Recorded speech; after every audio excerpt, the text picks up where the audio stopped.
Coming to the second property, atomic or ionic radii. So we know that what is atomic size? It is the distance between center of nucleus to the outermost shell of electron. Outermost shell of electron. So this distance is known as atomic size. So generally atomic and ionic radii of group 13 element down the group increases because of increase in the number of shell from one element to another and decrease in the effective nuclear charge. ನೋಡಿ group 13 elements ಗಳು atomic and ionic radii down the group ನಾನು group ಅಂತ ಹೇಳ್ತಾ ಇರೋದು. So group ಅಂತ ಅಂದ್ರೆ ನೀವು down the group ಏನಾಗ್ತಾ ಬರುತ್ತೆ ಅಟಾಮಿಕ್ ಅಂಡ್ ಅಯಾನಿಕ್ ರೇಡಿಯಗೆ ಇನ್ಕ್ರೀಸ್ ಆಗ್ತಾ ಬರುತ್ತೆ. ಯಾಕೆ ಇನ್ಕ್ರೀಸ್ ಆಗ್ತಾ ಬರುತ್ತೆ? ಎಲಿಮೆಂಟ್ ಇಂದ ಎಲಿಮೆಂಟ್ಗೆ ನಂಬರ್ ಆಫ್ ಶೆಲ್ಸ್ ಗಳೇನಾಗ್ತಿರುತ್ತೆ ಡೌನ್ ದ ಗ್ರೂಪ್ ಇನ್ಕ್ರೀಸ್ ಆಗೋದ್ರಿಂದ ಅಟಾಮಿಕ್ ಅಂಡ್ ಅಯಾನಿಕ್ ರೇಡಿಯಗೆ ಇನ್ಕ್ರೀಸ್ ಆಗ್ತಾ ಬರುತ್ತೆ. ಸೊ ಅದೇ ರೀತಿ effective nuclear charge down the group decrease ಆಗೋದ್ರಿಂದ. ಸೊ ಗೊತ್ತಾಯ್ತಾ? ಫಸ್ಟ್ ಪಾಯಿಂಟ್ ಏನ್ ಬರೀಬೇಕು? Atomic and ionic radii of group 13 element increases down the group because of increase in the number of new shells from one element to other and decrease in the effective nuclear charge. Istuna baribeku aita. So nodi it is observed that the atomic radii of gallium is smaller than that of aluminium. ನೋಡಿ boron to ಥ್ಯಾಲಿಯಂ ಏನಾಗಬೇಕಿತ್ತು? Atomic size increase ಆಗ್ತಾ ಬರಬೇಕಿತ್ತು. But ಆದ್ರೆ boron ಇಂದ aluminium ಏನಾಯ್ತು? Increase ಆಯ್ತು. Next aluminium ಇಂದ ಗ್ಯಾಲಿಯಂಗೆ ಮತ್ತೆ ಏನಾಯ್ತು? ಡಿಕ್ರೀಸ್ ಆಯ್ತು. ಸೊ ಯಾಕೆ ಡಿಕ್ರೀಸ್ ಆಯ್ತು? ನೋಡಿ ಈಗ it is observed that the atomic and ionic radii of gallium is smaller than that of aluminium. So this is because from aluminium to gallium, electrons are added to the d subshell. So ನಿಮಗೆ already electronic configuration ಅನ್ನು ಬರೆದಿದ್ದೆ ನಾನು. So ನೋಡಿ aluminium ಆಗಿತ್ತು ಅಂತ ಅಂತಂದ್ರೆ neon 3s2 3p1 neon 3s2 3p1. ಅದೇ ರೀತಿ gallium ಆಗಿತ್ತು ಅಂತ ಅಂತಂದ್ರೆ argon 3d10 4s2 4p1. So ನೋಡಿ aluminium to gallium electrons gallium ನಲ್ಲಿ ಯಾವುದಕ್ಕೆ ಎಂಟ್ರಿ ಆಗ್ತಿದೆ? ಡಿ ಸಬ್ಶೆಲ್ಗೆ. ಸೊ ನೋಡಿ ಈ ಡಿ ಸಬ್ಶೆಲ್ಗೆ ಈ ಡಿ ಆರ್ಬಿಟಲ್ ಇರುವಂತ ಎಲೆಕ್ಟ್ರಾನ್ಸ್ ಗಳಿಗೆ ಕೋರ್ ಶೀಲ್ಡಿಂಗ್ ಎಫೆಕ್ಟ್ ಇರುತ್ತೆ. ಏನಿರುತ್ತೆ? Core shielding effect. So because of core shielding effect, so shielding effect ಕಡಿಮೆ ಇರೋದ್ರಿಂದ ಸೊ ಈ ಔಟರ್ ಆರ್ಬಿಟಲ್ ಇರುವಂತ ಎಲೆಕ್ಟ್ರಾನ್ಸ್ ಈಸಿಯಾಗಿ ಏನಾಗುತ್ತೆ ಸೆಂಟರ್ ಆಫ್ ದ ನ್ಯೂಕ್ಲಿಯಸ್ಗೆ ಅಟ್ರಾಕ್ಟ್ ಆಗೋದ್ರಿಂದ ಸೈಜ್ ಏನಾಗುತ್ತೆ? ಡಿಕ್ರೀಸ್ ಆಗುತ್ತೆ. ಸೊ ಈಗ ನಾನು ಇದು ಹೇಳೋದು ಅರ್ಥ ಆಗಬೇಕು ಅಂತ ಅಂತಂದ್ರೆ ಈಗ ವಾಟ್ ಇಸ್ ಶೀಲ್ಡಿಂಗ್ ಎಫೆಕ್ಟ್ ಅಂತಂದ್ರೆ ಏನು ಅಂತ ಗೊತ್ತಿದ್ರೆ ಮಾತ್ರ ಹೇಳ್ತಿರೋ ಕಾನ್ಸೆಪ್ಟ್ ಅರ್ಥ ಆಗೋದು. So what is shielding effect? ಏನು ಶೀಲ್ಡಿಂಗ್ ಎಫೆಕ್ಟ್ ಅಂತ ಅಂತಂದ್ರೆ ಸೊ ನೋಡಿ ಇವಾಗ ಒಂದು ಆಟಮ್ ಇದೆ. ಇದರಲ್ಲಿ K shell, L shell, M shell ಗಳಿವೆ. ಆಯ್ತಾ? ಸೊ ಕೆ ಶೆಲ್ ಅಲ್ಲಿ ಎಲೆಕ್ಟ್ರಾನ್ಸ್ ಗಳಿವೆ, ಎಲ್ ಶೆಲ್ ಅಲ್ಲಿ ಎಲೆಕ್ಟ್ರಾನ್ಸ್ ಗಳಿವೆ. ಆಯ್ತಾ? ಕೆ ಶೆಲ್ ಅಲ್ಲಿ ಎಲೆಕ್ಟ್ರಾನ್ಸ್ ಗಳಿವೆ, ಎಲ್ ಶೆಲ್ ಅಲ್ಲೂ ಕೂಡ ಎಲೆಕ್ಟ್ರಾನ್ಸ್ ಗಳಿವೆ, ಎಂ ಶೆಲ್ ಅಲ್ಲಿ ಕೂಡ ಏನಿದೆಯಪ್ಪ ಎಲೆಕ್ಟ್ರಾನ್ಸ್ ಗಳಿವೆ. ಆಯ್ತಾ? ಸೊ ನೋಡಿ ಯಾವಾಗಲೂ ನ್ಯೂಕ್ಲಿಯಸ್ಗೆ ಯಾವ ಚಾರ್ಜ್ ಇರುತ್ತೆ? Positively charge nucleus. ಸೊ ಈ ನ್ಯೂಕ್ಲಿಯಸ್ಗೆ ಪಾಸಿಟಿವ್ ಚಾರ್ಜ್ ಇರೋದ್ರಿಂದ ಈ ಎಲೆಕ್ಟ್ರಾನ್ ಯಾವಾಗಲೂ ಯಾವ ಚಾರ್ಜ್? Negative charge. ಸೊ ಈ ನ್ಯೂಕ್ಲಿಯಸ್ಗೆ ಎಲೆಕ್ಟ್ರಾನ್ಗಳ ಮೇಲೆ ಏನಿರುತ್ತೆ? ಅಟ್ರಾಕ್ಷನ್ ಇರುತ್ತೆ. ಸೊ ಹಾಗಾಗಿ ನ್ಯೂಕ್ಲಿಯಸ್ ಏನು ಮಾಡುತ್ತೆ? ಎಲೆಕ್ಟ್ರಾನ್ಸ್ಗಳನ್ನ ಅಟ್ರಾಕ್ಟ್ ಮಾಡುತ್ತೆ. ಸೊ ನೋಡಿ ಇವಾಗ ಈ ನ್ಯೂಕ್ಲಿಯಸ್ ಈ ಫಸ್ಟ್ ಶೆಲ್ ಅಲ್ಲಿ ಇದೆಯಲ್ಲಪ್ಪ ಎಲೆಕ್ಟ್ರಾನ್ ಕೆ ಶೆಲ್ ಅಲ್ಲಿ ಈ ಎಲೆಕ್ಟ್ರಾನ್ನ ಈಸಿಯಾಗಿ ಅಟ್ರಾಕ್ಟ್ ಮಾಡುತ್ತೆ. ಆಯ್ತಾ? ನೆಕ್ಸ್ಟ್ ಅದಾದ್ಮೇಲೆ ನೋಡಿ ಇಲ್ಲಿಂದ ನ್ಯೂಕ್ಲಿಯಸ್ ಇಂದ ಸೆಕೆಂಡ್ ಶೆಲ್ಗೆ ಡಿಸ್ಟೆನ್ಸ್ ಏನಾಯ್ತು? ಜಾಸ್ತಿ ಆಯಿತು. ಸೊ ಡಿಸ್ಟೆನ್ಸ್ ಜಾಸ್ತಿ ಆದಷ್ಟು ಅಟ್ರಾಕ್ಷನ್ ಏನಾಗ್ತಾ ಬರುತ್ತೆ? ಕಡಿಮೆ ಆಗ್ತಾ ಬರುತ್ತೆ. ನೋಡಿ ಈ ನ್ಯೂಕ್ಲಿಯಸ್ ಔಟರ್ ಮೋಸ್ಟ್ ಅಲ್ಲಿರೋ ಎಲೆಕ್ಟ್ರಾನ್ ಡಿಸ್ಟೆನ್ಸ್ ಏನಾಯ್ತು? ಜಾಸ್ತಿ ಆಯಿತು. ಡಿಸ್ಟೆನ್ಸ್ ಜಾಸ್ತಿ ಆದಷ್ಟು ಅಟ್ರಾಕ್ಷನ್ ಏನಾಗ್ತಾ ಬರುತ್ತೆ? ಕಡಿಮೆ ಆಗ್ತಾ ಬರುತ್ತೆ. ಸೊ ಈಗ ನೀಟಾಗಿ ಅಬ್ಸರ್ವ್ ಮಾಡಿ.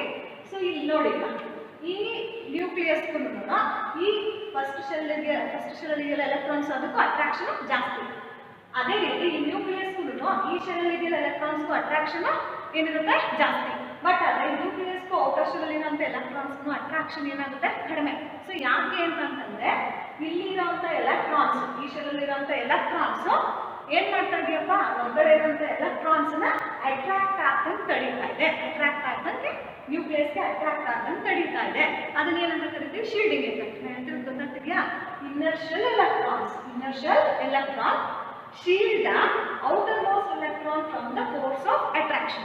So nucleus ಗೆ ಪಾಸಿಟಿವ್ಲಿ ಚಾರ್ಜ್ ಇದ್ಮೇಲೆ ಎಲೆಕ್ಟ್ರಾನ್ಸ್ ನ ಅದು ಅಟ್ರಾಕ್ಟ್ ಮಾಡಲೇಬೇಕು. ಬಟ್ ಆದ್ರೆ ಈ ನ್ಯೂಕ್ಲಿಯಸ್ ನ ಸುತ್ತ ಇರ್ತಾರಲ್ಲ ಶೆಲ್ಗಳು, ಈ ಶೆಲ್ ನಲ್ಲಿ ಇರುವಂತ ಎಲೆಕ್ಟ್ರಾನ್ಸ್ಗಳು ಔಟರ್ ಶೆಲ್ ಅಲ್ಲಿ ಇರುವಂತ ಎಲೆಕ್ಟ್ರಾನ್ಸ್ ನ ಫೋರ್ಸ್ ಆಫ್ ಅಂದ್ರೆ ಈ ನ್ಯೂಕ್ಲಿಯಸ್ ಗೆ ಅಟ್ರಾಕ್ಟ್ ಆದಂಗೆ ಮಧ್ಯದಲ್ಲಿರೋ ತಡೀತಾ ಇದ್ದಾರೆ. ಸೊ ಇನ್ನು ನಿಮ್ಗೆ ಈಸಿಯಾಗಿ ಅರ್ಥ ಆಗ್ಬೇಕು ಅಂತಂದ್ರೆ, ಈಗ ಒಂದು ಟೆಂಪಲ್ ಇರುತ್ತೆ, ಒಂದು ವಿಗ್ರಹನ ಇಟ್ಟಿರ್ತಾರೆ, ಎಷ್ಟೊಂದು ಜನ ಸೇರಿರ್ತಾರೆ. ಲಾಸ್ಟ್ ಅಲ್ಲಿ ನಿಂತ್ಕೊಂಡಿರೋರಿಗೆ ವಿಗ್ರಹ ಕಾಣಿಸ್ತಿರಲ್ಲ. ಯಾಕೆ ಕಾಣಿಸ್ತಿರಲ್ಲ ವಿಗ್ರಹ? ಮಧ್ಯೆ ಇರೋರು ಏನ್ ಮಾಡ್ತಾ ಇದ್ದಾರೆ, ಲಾಸ್ಟ್ ಅಲ್ಲಿ ನಿಂತಿರೋರಿಗೆ ನೋಡೋದಕ್ಕೆ ತಡೀತಾ ಇದ್ದಾರೆ. ಸೊ ಈ ತಡೀತಾ ಇದ್ದಾರೆ ಅಂತ ಹೇಳ್ತಿದ್ದೀರಲ್ಲ, ಅದನ್ನ ಏನಂತ ಕರೀತಿರೋದು ಶೀಲ್ಡಿಂಗ್ ಎಫೆಕ್ಟ್. ನಾನು ಹೇಳ್ತಿರೋದು ಗೊತ್ತಾಗ್ತಿದೆಯಪ್ಪ? So what is shielding effect? The inertial electrons shield the outermost electron from force of attraction. ಈ ಮಧ್ಯೆ ಇರುವಂತ ಎಲೆಕ್ಟ್ರಾನ್ಸ್ಗಳು ಏನ್ ಮಾಡ್ತಾ ಇದ್ದಾರೆ, ಈ ಲಾಸ್ಟ್ ಶೆಲ್ ಇರುವಂತ ಎಲೆಕ್ಟ್ರಾನ್ಸ್ಗಳು ಅಟ್ರಾಕ್ಟ್ ಆದಂಗೆ, ನ್ಯೂಕ್ಲಿಯಸ್ಗೆ ಅಟ್ರಾಕ್ಟ್ ಆದಂಗೆ ತಡೀತಾ ಇದ್ದಾರೆ. ಸೊ ಇದು ಎಫೆಕ್ಟ್ ಏನಂತ ಕರಿತೀವಿ, ಶೀಲ್ಡಿಂಗ್ ಎಫೆಕ್ಟ್ ಅಂತ ಕರಿತೀವಿ. ಸೊ ನೋಡಿ, ಇವಾಗ ಈ ಎಸ್ ಎಲೆಕ್ಟ್ರಾನ್ಸ್ಗಳಿಗೆ ಶೀಲ್ಡಿಂಗ್ ಎಫೆಕ್ಟ್ ತುಂಬಾನೇ ಜಾಸ್ತಿ. ಸೊ ಸೈಕಲ್ ಬರೋರು ಯಾರು ಇಲ್ಲಿ ಯಾವಾಗಲೂ ಕೂಡ ಎಸ್ ಆರ್ಬಿಟಲ್ ಅಲ್ಲಿ ಫಸ್ಟ್ ಬರೋದು. ಸೊ ಹಂಗಾಗಿ ಎಸ್ ಆರ್ಬಿಟಲ್ಸ್ ಗಳಿಗೆ ಏನಿರುತ್ತಪ್ಪ, ಶೀಲ್ಡಿಂಗ್ ಎಫೆಕ್ಟ್ ತುಂಬಾ ಜಾಸ್ತಿ. ನೆಕ್ಸ್ಟ್ ಅದಾದ್ರೆ ಶೀಲ್ಡಿಂಗ್ ಎಫೆಕ್ಟ್ ಕಡಿಮೆ ಆಗ್ತಾ ಹೋಗುತ್ತೆ. ಪಿ ಆರ್ಬಿಟಲ್ಗೆ ಶೀಲ್ಡಿಂಗು ಎಸ್ ಗಿಂತ ಕಡಿಮೆ. ನೆಕ್ಸ್ಟ್ ಪಿ ಆರ್ಬಿಟಲ್ ಆದ್ರೆ ಡಿ ಆರ್ಬಿಟಲ್ ಬರುವಂತ ಎಲೆಕ್ಟ್ರಾನ್ಗೆ ಶೀಲ್ಡಿಂಗ್ ಎಫೆಕ್ಟ್ ಇನ್ನೂ ಕಡಿಮೆ. ನೆಕ್ಸ್ಟ್ ಎಫ್ ಆರ್ಬಿಟಲ್ ಇರುವಂತ ಎಲೆಕ್ಟ್ರಾನ್ಸ್ ಗಳಿಗೆ ಶೀಲ್ಡಿಂಗ್ ಎಫೆಕ್ಟ್ ಇನ್ನೂ ಕಡಿಮೆ. ನಾನು ಹೇಳೋದಕ್ಕ ಆಯ್ತಾ? What is shielding effect? Shielding effect means the inertial electrons shield the outermost electron from the force of attraction are called ಏನಂತ ಕರಿತೀವಿ, shielding effect. So shielding effect ಯಾವ್ದು ಜಾಸ್ತಿ ಇರುತ್ತೆ? S ಎಲೆಕ್ಟ್ರಾನ್ಸ್ ಗಳಿಗೆ. ಅದಕ್ಕೆ shielding effect ಡಿಕ್ರೀಸ್ ಆಗ್ತಾ ಹೋಗುತ್ತೆ. p d f orbital electron ಗೆ shielding effect ಏನಾಗುತ್ತೆ, ತುಂಬಾ ಕಡಿಮೆ, d ಮತ್ತೆ f ಎಲೆಕ್ಟ್ರಾನ್ಸ್ ಗಳಿಗೆ. ಸೊ ಈಗ ನೋಡಿ, ಈಗ ಟಾಪಿಕ್ ಬನ್ನಿ. ನೋಡಿ ಇವಾಗ atomic and ionic radii of ಯಾವ್ದಪ್ಪ, gallium is smaller than that of aluminum. So aluminum compare ಮಾಡಿದ್ರೆ ಗ್ಯಾಲಿಯಂಗೆ ಅಟಾಮಿಕ್ ಸೈಜ್ ಜಾಸ್ತಿ ಆಗಬೇಕಿತ್ತು, ಬಟ್ ಅದು ಕಡಿಮೆ ಆಗೋಗಿದೆ. ಯಾಕೆ ಕಡಿಮೆ ಆಗಿದೆ ಅಂತಂದ್ರೆ ನೋಡಿ, ಅಲ್ಯೂಮಿನಿಯಂನಿಂದ ಗ್ಯಾಲಿಯಂ ಬರೋಷ್ಟೊತ್ತಿಗೆ ಎಲೆಕ್ಟ್ರಾನ್ಸ್ ಯಾವ್ದಕ್ಕೆ ಎಂಟ್ರಿ ಆಗ್ತಿರುತ್ತೆ, ಡಿ ಸಬ್ಶೆಲ್ಗೆ. ಸೊ ಈ ಡಿ ಸಬ್ಶೆಲ್ಗೆ ಏನಿರುತ್ತಪ್ಪ, ಯಾವಾಗಲೂ ಕೂಡ ಪೋರ್ ಶೀಲ್ಡಿಂಗ್ ಎಫೆಕ್ಟ್ ಇರೋದ್ರಿಂದ, ಅದು ಶೀಲ್ಡ್ ಮಾಡದೇ ಇರೋದ್ರಿಂದ ಔಟರ್ ಮೋಸ್ಟ್ ಎಲೆಕ್ಟ್ರಾನ್ ಈಸಿಯಾಗಿ ಏನಾಗುತ್ತೆ, ನ್ಯೂಕ್ಲಿಯಸ್ಗೆ ಅಟ್ರಾಕ್ಟ್ ಆಗೋದ್ರಿಂದ ಸೈಜ್ ವಿಲ್ ಡಿಕ್ರೀಸ್. ದಸ್ ಇನ್ನೊಂದು ಬರ್ತು ತೋರಿಸ್ತೀನಿ ನೋಡಿ ಇವಾಗ. ಸೊ ಫಾರ್ ಎಕ್ಸಾಂಪಲ್ ನೋಡಿ, ಯಾವುದು ಈ ಬೋರಾನ್ಗೆ ಕಾನ್ಫಿಗರೇಷನ್ ಗೊತ್ತಿದೆ ನಿಮಗೆ, ಏನು, helium 2s2 2p1. Next aluminium ಬನ್ನಿ, ಅಲ್ಯೂಮಿನಿಯಂಗೆ neon 3s2 3p1. Next gallium ಬನ್ನಿ, argon 3d10 4s2 4p1. Next indium ಬನ್ನಿ, ಆರ್ಗಾನ್ ಆದ್ಮೇಲೆ krypton 4d10 5s2 5p1. Next thallium ಬನ್ನಿ, ಹ್ಯಾಲಿಯಂಗೆ xenon 4f14 5d10 6s2 6p1. So ಇದು ಕಾನ್ಫಿಗರೇಷನ್ ನೋಡಿ. ಅಲ್ಯೂಮಿನಿಯಂನಿಂದ ಗ್ಯಾಲಿಯಂ ಬರೋಷ್ಟೊತ್ತಿಗೆ ಎಲೆಕ್ಟ್ರಾನ್ಸ್ಗಳು ಎಲ್ಲಿ ಎಂಟ್ರಿ ಆಗ್ತಿರುತ್ತೆ, ಈ ಡಿ ಸಬ್ಶೆಲ್ಗೆ ಎಂಟ್ರಿ ಆಗ್ತಿರುತ್ತೆ, ಆಯ್ತಾ? ಇದನ್ನ ಇದನ್ನ ಸ್ಟ್ರಕ್ಚರ್ ಬರ್ತಿದ್ವಿ ನೋಡಿ. ಆರ್ಗಾನ್ 18 ಅಂತಂದ್ರೆ ಏನಪ್ಪ, 1s2 2s2 2p6 3s2 3p6 3d10 4s2 4p1. So ನೋಡಿ, ಇದು ಕೆ ಶೆಲ್, 1s2 ಇದಲ್ಲ, ಅದು ಕೆ ಶೆಲ್, ಇದು ಎಲ್ ಶೆಲ್, ಇದು ಎಂ ಶೆಲ್, ಇದು ಎನ್ ಶೆಲ್. ಸೊ ಈಗ ಐಟಮ್ ಇದೆ, ಆಯ್ತಾ? ಸೆಂಟ್ರಲ್ಲಿ ಎಷ್ಟಪ್ಪ, ಸೆಂಟ್ರಲ್ಲಿ ನ್ಯೂಕ್ಲಿಯಸ್ ಇದೆ, ಸುತ್ತ ಏನಿರುತ್ತಪ್ಪ, K shell, L shell, next ಲಾಸ್ಟಲ್ಲಿ ಯಾವುದು ಎನ್ ಶೆಲ್ ಇದೆ ಆಯ್ತಾ, ಎನ್ ಶೆಲ್ ಇದೆ. ಸೊ ನೋಡಿ ಕೆ ಶೆಲ್ ಎಷ್ಟು ಎಲೆಕ್ಟ್ರಾನ್ಸ್ ಇದೆ? Only 2 electrons. ನೆಕ್ಸ್ಟ್ ಎಸ್ ನಲ್ಲಿ ಎಲ್ ಶೆಲ್ ಅಲ್ಲಿ ಎಷ್ಟು ಎಲೆಕ್ಟ್ರಾನ್ ಇದೆ? Totally 8 electrons. 8 ಎಲೆಕ್ಟ್ರಾನ್ಸ್ ಆಯ್ತಾ. ನೆಕ್ಸ್ಟ್ ಎಂ ಶೆಲ್ ಅಲ್ಲಿ ನೋಡಿ 10 ಪ್ಲಸ್ ಎಷ್ಟಾಯಿತು? 10 ಪ್ಲಸ್ 8 18 ಎಲೆಕ್ಟ್ರಾನ್ಸ್. ನಾನು ಅಪ್ರಾಕ್ಸಿಮೇಟ್ ಆಗಿ ಬರ್ತಿರ್ತೀನಿ. ಇಲ್ಲಿ ಎಷ್ಟು ಎಲೆಕ್ಟ್ರಾನ್ಸ್ಗಳಿವೆ? 18 ಎಲೆಕ್ಟ್ರಾನ್ಸ್ಗಳಿವೆ. ಔಟರ್ ಶೆಲ್ ಅಲ್ಲಿ ಎಷ್ಟು ಎಲೆಕ್ಟ್ರಾನ್ಸ್ ಇದೆಯಪ್ಪ? 3 ಎಲೆಕ್ಟ್ರಾನ್ಸ್ಗಳಿವೆ. ಎಷ್ಟು ಎಲೆಕ್ಟ್ರಾನ್ಸ್? 3 ಎಲೆಕ್ಟ್ರಾನ್ಸ್ಗಳಿವೆ. ಈಗ ತಾನೇ ಹೇಳ್ಕೊಟ್ಟೆ ಡಿ ಆರ್ಬಿಟಲ್ಗೆ ಏನಿರುತ್ತೆ? ಡಿ ಎಲೆಕ್ಟ್ರಾನ್ಸ್ಗಳಿಗೆ ಏನಿರುತ್ತೆ? ಶೀಲ್ಡಿಂಗ್ ಎಫೆಕ್ಟ್ ಕಡಿಮೆ. ಸೊ ಇದು ಶೀಲ್ಡೇ ಮಾಡ್ತಿಲ್ಲ ಅಂತ ಅಂದಮೇಲೆ ಯಾವುದು ಈ ಡಿ ಆರ್ ಯಾವುದು ಎಂ ಶೆಲ್ ಅಲ್ಲಿ ಇದೆಯಲ್ಲ ಡಿ ಎಲೆಕ್ಟ್ರಾನ್ಸ್, ಈ ಶೆಲ್ ಅಲ್ಲಿ ಇರುವಂತ ಎಲೆಕ್ಟ್ರಾನ್ ಶೀಲ್ಡೇ ಮಾಡ್ತಿಲ್ಲ ಅಂತ ಅಂದಮೇಲೆ ಸೊ ಇಲ್ಲಿ ಏನಿಲ್ಲ ಅಂತ ಈ ಶೀಲ್ಡೇ ಮಾಡ್ತಿಲ್ಲ ಅಂತ ಅಂದಮೇಲೆ ಈ ಔಟರ್ ಮೋಸ್ಟ್ ಎಲೆಕ್ಟ್ರಾನ್ ಈಸಿಗೆ ಮಾಡ್ತಾರೆ ನ್ಯೂಕ್ಲಿಯಸ್ಗೆ ಅಟ್ರಾಕ್ಟ್ ಆಗಿದೆ. ಯಾವಾಗ ನ್ಯೂಕ್ಲಿಯಸ್ ಅಟ್ರಾಕ್ಟ್ ಆಗುತ್ತೋ ಸೈಜ್ ಏನಾಗುತ್ತೆ? ಅಟ್ರಾಕ್ಟ್ ಆದ ತಕ್ಷಣ ಸೈಜ್ ಡಿಕ್ರೀಸಸ್. ಏನಾದ್ರು ಅರ್ಥ ಆಗ್ತಿದೆಯಪ್ಪ? ನೀವು ನಾನು ಈಗ ಒಂದು ಎಕ್ಸಾಂಪಲ್ ಕೊಟ್ಟೆ. ಒಂದು ದೇವಸ್ಥಾನದಲ್ಲಿ ಏನಿರುತ್ತೆ? ವಿಗ್ರಹ ಇರುತ್ತೆ ಆಯ್ತಾ. ಎಷ್ಟೊಂದು ಜನ ಇದ್ರು, ನೀವು ಲಾಸ್ಟ್ ನಿಂತಿದ್ರಿ, ಸರಿಯಾಗಿ ಕಾಣಿಸ್ತಿರ್ಲಿಲ್ಲ. ಯಾಕೆ ಕಾಣಿಸ್ತಿರ್ಲಿಲ್ಲ? ಮಧ್ಯೆಯವರು ತಡಿತಾ ಇದ್ರು. ಮಧ್ಯೆಯವರು ತಡಿತಾ ಇದ್ದಾರೆ ಅಂತ ಹೇಳ್ತಿದ್ರು, ಅದನ್ನೇ ಶೀಲ್ಡಿಂಗ್ ಅಂತ ಕರಿತಿರೋದು ಆಯ್ತಾ. ಈಗ ಯಾರು ಜನನೇ ಇಲ್ಲ ಅಂತಂದ್ರೆ ನೀವು ಈಸಿಯಾಗಿ ನೋಡ್ಬೋದು, ವಿಗ್ರಹನ ನೋಡ್ಬೋದು. ಅದೇ ರೀತಿ ಈಗ ಡಿ ಎಲೆಕ್ಟ್ರಾನ್ಸ್ ಶೀಲ್ಡೇ ಮಾಡಲಿಲ್ಲ ಅಂತಂದ್ರೆ ಔಟರ್ ಎಲೆಕ್ಟ್ರಾನ್ಸ್ಗಳು ಏನಾಗುತ್ತೆ? ಈಸಿಯಾಗಿ ನ್ಯೂಕ್ಲಿಯಸ್ ಬಂದು ಅಟ್ರಾಕ್ಟ್ ಆಗುತ್ತೆ. ಯಾವಾಗ ಅಟ್ರಾಕ್ಟ್ ಆಗುತ್ತೆ? ಈ ಬಾಂಬಿಂಗ್ ಅಟ್ರಾಕ್ಟ್ ಆದ ಸೈಜ್ ಏನಾಯ್ತು? ಶ್ರಿಂಕ್ ಆಯ್ತು. Size will decreases. ಗೊತ್ತಾಯ್ತು ಏನು ಹೇಳ್ತೀನಿ ಅಂತ? ಸೊ ನೋಡಿ ಇಷ್ಟೇ atomic and ionic radii of group 13 element increases down the group because of increase in the number of shells from one element to another and decrease in the effective nuclear charge. ಆಯ್ತಾ. Next ಏನು ಹೇಳ್ಕೊಟ್ಟೆ? the atomic and ionic radii of gallium is smaller than that of aluminum. ಯಾಕೆ ಅಂತ ಕೇಳಿದ್ರೆ this is because from aluminum to gallium electrons are added to the d subshell. electrons ಅಲ್ಲಿ ಏನಾಗ್ತದೆ? d subshell ಗೆ. since d electrons are poor shielding in nature, so d electron ಏನಿರುತ್ತೆ? shielding nature ತುಂಬಾ ಕಡಿಮೆ. So ಹಾಗಾಗಿ the electron in gallium ಏನು ಮಾಡುತ್ತೆ? experiences more force of attraction than in aluminum. therefore size will decreases. so ಯಾವಾಗ d electrons ಗಳು shield ಮಾಡಲಿಲ್ಲ ಅಂತಂದಾಗ ಔಟರ್ ಮೋಸ್ಟ್ ಎಲೆಕ್ಟ್ರಾನ್ ಈಸಿಗೆ ಏನಾಗುತ್ತೆ? ನ್ಯೂಕ್ಲಿಯಸ್ ಹೋಗಿ ಅಟ್ರಾಕ್ಟ್ ಆಗುತ್ತೆ. ಹಾಗಾಗಿ ಸೈಜ್ ವಿಲ್ ಡಿಕ್ರೀಸಸ್. ಇಷ್ಟೇ ಬರೀಬೇಕಾಗಿರುತ್ತೆ. ಗಿವ್ ರೀಸನ್ ಅಂತ ಕೇಳ್ತಾರೆ. why atomic and ionic radii of gallium is smaller than that of aluminum ಅಂತ ಕೇಳ್ತಾರೆ. ಬಿಕಾಸ್ ಯಾಕೆ ಅಂತಂದ್ರೆ poor shielding effect of D electrons. So D ಎಲೆಕ್ಟ್ರಾನ್ಸ್ಗೆ ಪೋರ್ ಶೀಲ್ಡಿಂಗ್ ಎಫೆಕ್ಟ್ ಇರೋದ್ರಿಂದ the electron in gallium experiences more force of attraction causing decrease in size ಅಂತ ಬರೀಬೇಕು. So ಇದಿಷ್ಟು first concept ಆಯ್ತಾ. ನೆಕ್ಸ್ಟ್ ಅದೇ ರೀತಿ ನೋಡಿ ಇವಾಗ ಗ್ಯಾಲಿಯಂ ಇಂಡಿಯಮ್ ಸೈಜ್ ಏನಾಯ್ತು? ಇನ್ಕ್ರೀಸ್ ಆಯ್ತು. ನೆಕ್ಸ್ಟ್ ಇಂಡಿಯಂ ಥ್ಯಾಲಿಯಂ ಆಲ್ಮೋಸ್ಟ್ ಏನಿದೆಯಪ್ಪ ಸೈಜು ಸೇಮ್ ಕಾನ್ಸ್ಟೆಂಟ್ ಆಯ್ತು. ಗ್ಯಾಲಿಯಂಗೆ ಜಾಸ್ತಿ ಇರೋದಿಲ್ಲ, ರ್ಯಾಪಿಡ್ ಆಗಿ ಇನ್ಕ್ರೀಸ್ ಆಗಲಿಲ್ಲ.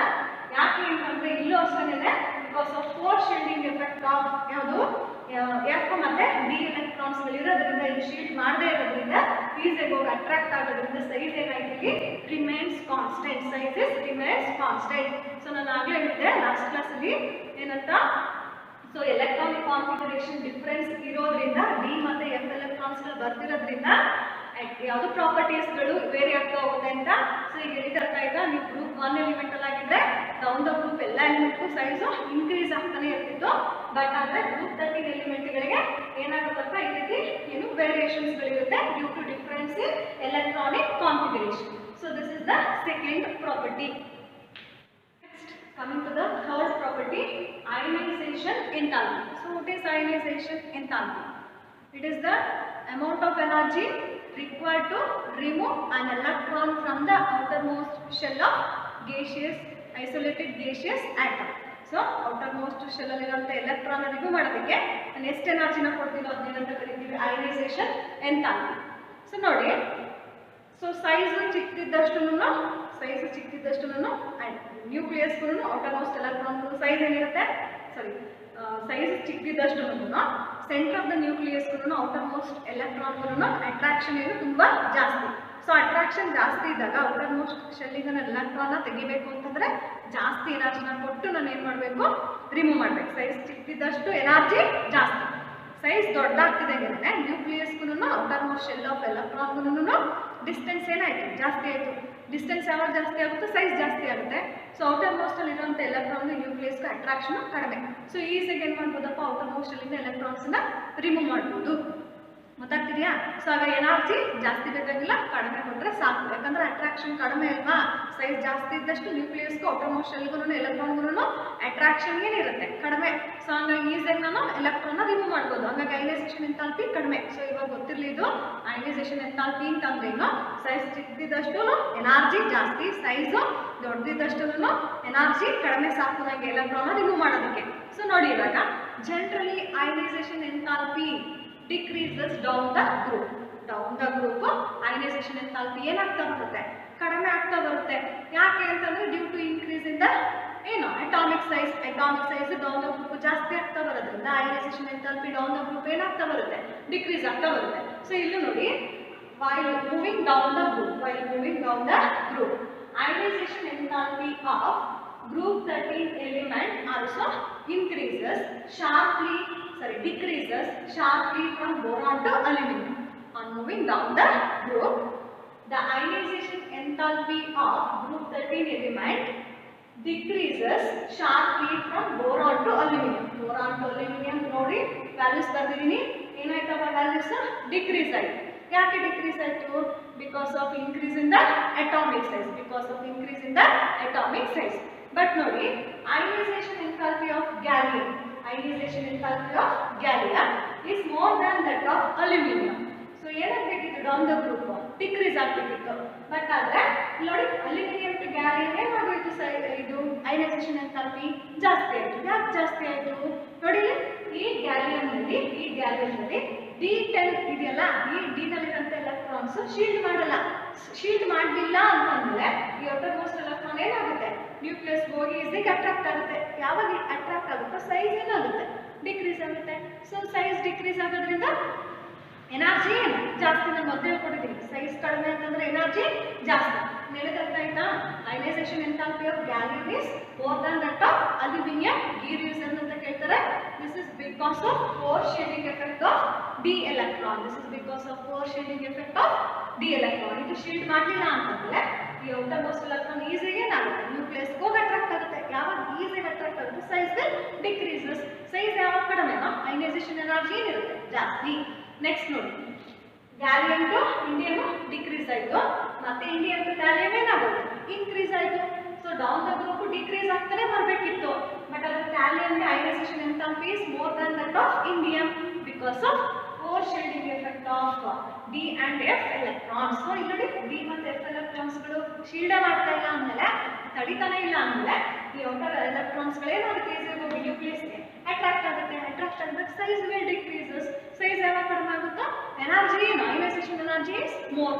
ಸೊ ಇಲ್ಲಿ ಒಂದು ಕ್ವಶನ್ ಕೇಳ್ತಾರೆ ನಿಮಗೆ, why ionization enthalpy of gallium is more than that of aluminum ಅಂತ. ಸೊ ಗ್ಯಾಲಿಯಂ ಕೇಳಿದಾಗ because of poor shielding effect of D electrons ಅಂತ ಬರೀಬೇಕು. ಅದೇ ರೀತಿ why ionization enthalpy of thallium is more than that of indium ಅಂತ ಕೇಳಿದಾಗ because of poor shielding effect of D and F electrons. Inner D and F electron, ಈ inner shell ಇರುವಂಥ electrons shield ಮಾಡಲ್ಲ, ತಡೆಯಲ್ಲ. Outer most electron ಆವಾಗ ಶೀಲ್ಡೇ ಮಾಡಿಲ್ಲ, ತಡಿಲ್ಲ ಇಲ್ಲ ಅಂತಂದರೆ electron ಈಸಿಯಾಗಿ ಹೋಗಿ ನ್ಯೂಕ್ಲಿಯಸ್ಗೆ ಅಟ್ರಾಕ್ಟ್ ಆಗೋದ್ರಿಂದ ಸೈಜ್ ಏನಾಗುತ್ತೆ, ಡಿಕ್ರೀಸ್ ಆಗುತ್ತೆ. ಸೈಜ್ ಕಡಿಮೆ ಇದ್ದಷ್ಟು ionisation enthalpy is more. So ಇದು third property, electronegativity. So electronegativity of group 13 element also decreases down the group with increase in atomic size. But adra from boron to aluminum electronegativity decreases. So from gallium to thallium electronegativity increases because of variation of atomic size. Variation of electronic configuration. So electronegativity of group 13 element decreases sharply from boron to aluminum, and that increases because of variation of atomic size ಅಥವಾ electronic configuration very ಆಗೋದ್ರಿಂದ ಏನಾಗ್ತಾ ಬರುತ್ತೆ, ಎಲೆಕ್ಟ್ರೋನೆಗೆಟಿವಿಟಿನೂ ಕೂಡ ಈ ಎಲಿಮೆಂಟ್ಸ್ಗಳಿಗೆ ಜಾಸ್ತಿ ಆಗ್ತಾ ಬರುತ್ತೆ. ಗೊತ್ತಾಯ್ತಾ? Generally electronegativity down the group ಏನಾಗ್ತಾ ಬರಬೇಕಪ್ಪ, ಡಿಕ್ರೀಸ್ ಆಗ್ತಾ ಬರಬೇಕು. So already classification of elements ಅಲ್ಲಿ ಎಲೆಕ್ಟ್ರೋನೆಗೆಟಿವಿಟಿ ಅಂತಂದ್ರೆ ಏನು, ಡೌನ್ ದ ಗ್ರೂಪ್ ಏನಾಗುತ್ತೆ, ಅಕ್ರಾಸ್ ದ ಪೀರಿಯಡ್ ಏನಾಗುತ್ತೆ ಅಂತಲೂ ಓದಿರ್ತೀರಾ. ಸೊ ಅಲ್ಲಿ ಓದಿದ್ರೆ ಇಲ್ಲಿ ಮಾತ್ರ ಗೊತ್ತಾಗೋದು. ಸೊ ಜನರಲಿ ಗ್ರೂಪ್ ಆಗಿರೋದ್ರಿಂದ ಡೌನ್ ದ ಗ್ರೂಪ್ ಏನಾಗಬೇಕು, ಎಲೆಕ್ಟ್ರೋನೆಗೆಟಿವಿಟಿ ಡಿಕ್ರೀಸ್ ಆಗ್ತಾ ಬರಬೇಕು. ಯಾಕೆ ಅಂತಂದ್ರೆ with increase in atomic size ಜಾಸ್ತಿ ಆಗೋದ್ರಿಂದ. ಬಟ್ ಆದರೆ ಬೋರಾನ್ ಟು ಅಲ್ಯೂಮಿನಿಯಂ ಅವ್ರಿಗೆ ಮಾತ್ರ ಏನಾಗುತ್ತೆ, ಡಿಕ್ರೀಸ್ ಆಗುತ್ತೆ and then increases because of variation in atomic size. Atomic size ಅಲ್ಲಿ ವೇರಿಯೇಷನ್ಸ್ ಆಗೋದ್ರಿಂದ. ಆಯ್ತಾ? Next last property is physical property. Last one is physical property.